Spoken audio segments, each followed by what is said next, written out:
भावना हं? हे बघ, तुला माझ्याशी काही बोलावं असं वाटत असेल तर तू बोलू शकतेस समजा. कारण मला माहिती आहे जे काही घडलंय ना, या सगळ्याचं तुला खूप टेन्शन आलंय. आणि या गोष्टी तू प्लीज मनात नको ठेवूस तुझ्या. आणि नको काळजी करूस तू. काहीही झालं तरी या संकटातून आपण बाबांना बाहेर काढूच.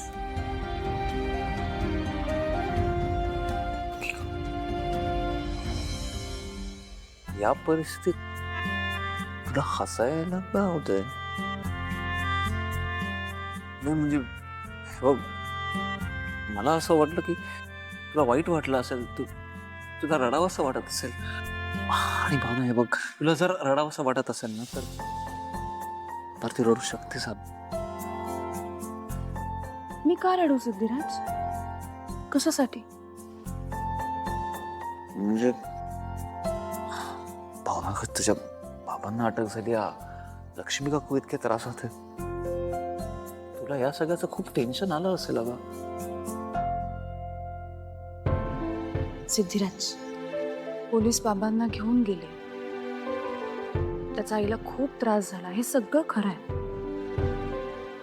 पण हे सगळं खरं असलं ना तरी मला एक गोष्ट निश्चित माहिती, ती म्हणजे माझ्या बाबांनी काहीही केलेलं नाही. आणि जर का माझ्या बाबांनी काही केलेलंच नाहीये तर त्यांना शिक्षा कशाची होणार? माझी खात्री आहे पोलिसांचा नक्की काहीतरी गैरसमज आहे. आणि आता आपलं काम हे आहे की आपण पोलिसांचा गैरसमज दूर करायचा आणि सत्य त्यांच्या समोर आणायचं. आणि आपण तर ते करणारच आहोत. मग मी कशाला रडू? अरे बापरे, सबरीच स्ट्रॉंग आहे का माझी बायको? तुला खरं सांगू का, म्हणजे ज्या क्षणी माझ्या घरातून बाबांना पोलिसांनी नेलं, मलाच खूप टेन्शन आलं होतं. जे घडलं ना ते सहनच होत नव्हतं मला.